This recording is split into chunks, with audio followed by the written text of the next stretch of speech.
Неге адам жалқау? Неге біз жеңіл ақпаратты, жеңіл өлеңді, жеңіл жұмысты таңдаймыз? Оны таңдайтын біздің миымыз. Енді экранға көз салайық. Сіздерге мынандай немене келсе, анау бір Байзақованың инстаграмы, екіншісінде керемет ми жайлы, керемет ақпарат. Көзіңіз қайсыған түседі бірінші? Ұялмай-ақ қойыңдар, Байзақова түседі.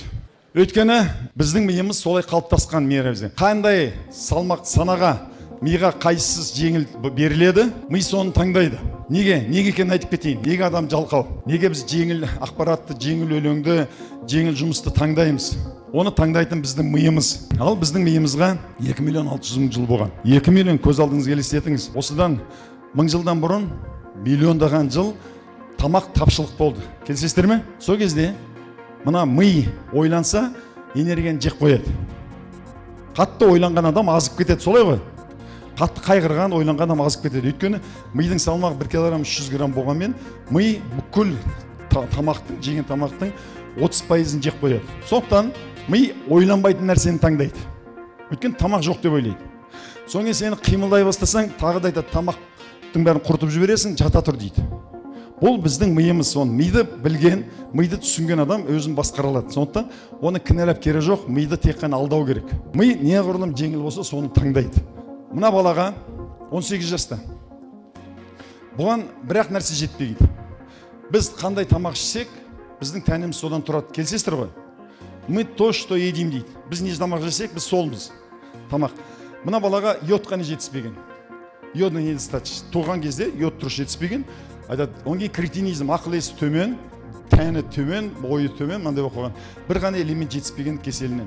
Физикалық дамымай қалған, бой өспей қалған, бас сүйегі бөлек формада болған, түрі жаман болып кеткен, мұрны өте ірі болған, көздері алшақ, тіл аузына сыймай кетеді, денесі пропорционал емес, жыныс мүшелері дамымай қалады, ойлау жүйесінің кемістігі, карликовость, осының бәрі осының кеселінен. Жаңағы неменің кеселінен. Bir ғана йодтың жетпеуінен. Енді біз адамдар екі нәрседе, біреу біз қанша ақпарат қабылдаймыз, қандай ақпарат. Біздің миымыз содан тұрады. Ал тәніміз қандай тамақ жегеннен тұрады, ойлау жүйеміз қандай ақпарат қабылдаймыз, біз солмыз. Бұрын ғалымдар ойлап жүрді. Адамның миы көретін, еститін және жүретін. Осылай үш түрлі функциясы бар екен, әрқайсы бөлек жұмыс істейді деген. Кейін МРТ шыққан кезде адамның істеп тұрған миына бұрын адам кесетін, соятын, сөйтіп қарайтын ғой ғалымдар, медицина ғалымдар. Енді адамды кеспей, өлтірмей МРТ-ның астына кіргізеді. Миыңды түгел қарап отырады, сырттан қарап отырады. Сол кезде саған табаныңа ине тығуы мүмкін, кәмпит беруі мүмкін, бір жаман сөз айтады, бір жақсы текст айтады, тағы бірден істейді. Сол кезде миының қай бөлшегі қалай жұмыс істеп жатқанын тура экраннан түгел көріп отырады. Мына бөлік жұмыс істеп жатыр, мына бөлік жұмыс істеп жатыр, мына бөлік жұмыс істеп жатыр деп. Сол миды зерттейтін ғалымдар кейін 10 жылдың ішінде өте үлкен көптеген жаңалықтар ашты. Сол жаңалықтарын ашқанда ми 3 базалық немен істейді екен. 3 базамен. Біріншісі ақпаратты есту, қабылдау. Екіншісі көру, бақылау. Үшіншісі ойлану. Ойлану деген базовый режим бар екен. Мынау хайуанда да бар. Хайуанда көреді, естиді, бір дауыс дыбысы, мынау хайуандар, мынау адамда бар. Адамның ең адам қылып тұрғаны, болашақты болжай алатыны, стратегический неме жаза алатыны, басқалардан өзгелік творчестволық қабілетінің дамитыны осы жағдайда болады екен. Бірақ ол үшін адам үздіксіз бір 23-25 минут бір нәрсемен, күрделі нәрсемен айналысқан кезде, музыка тыңдаған кезде, Құрманғазы, Тәттімбет, Моцарт, Бетховен, классикалық музыка тыңдау керек. Еврейлердің балаларының үйлерінде тек қана классикалық музыка тұрады. Қазіргі заманауи әнді мүлде тыңдап керек жоқ.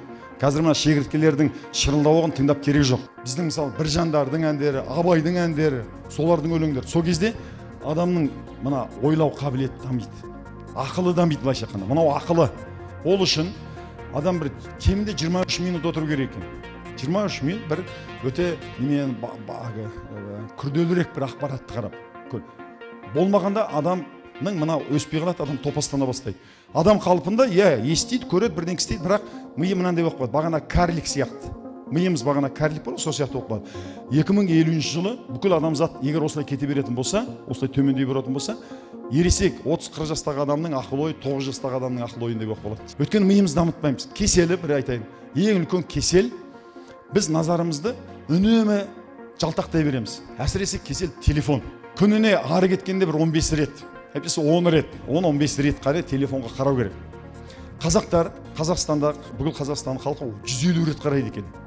Яғни 10 минут сайын, 10 минут сайын бүйтіп қараймыз, кім не жазды екен, кім не жазды екен. Адамның мына ойы дамымай қалады, ойлай алмайтын болып қалады. Болашағын ойлай алмайды, бір маңызды нәрсені ойлай алмай қалады. Бірінші немене сол.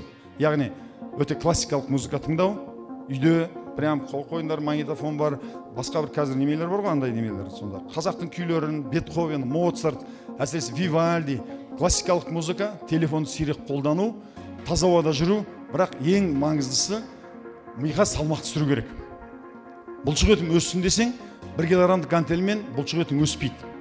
Бір 10 килограммдық, 12 килограмм, 15 килограмм, 20 килограмм сөйтіп көтереміз ғой.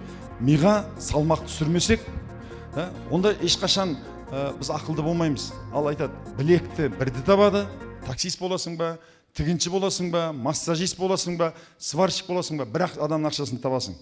Ал біліммен 1000 адамның ақшасын табасың. Сондықтан білімді болу үшін міне мынаны. Яғни күрделірек ақпаратты түсінбесең 2 рет, 3 рет, 5 рет адам күрделі ақпаратты оқыған сайын миы дами береді екен. Сондықтан сіздерге қазір күрделі ақпараттар кеше берілді. Бұл сіздердің миыңыздың дамытуы, ақылға өрлеуге деген бірінші қадам.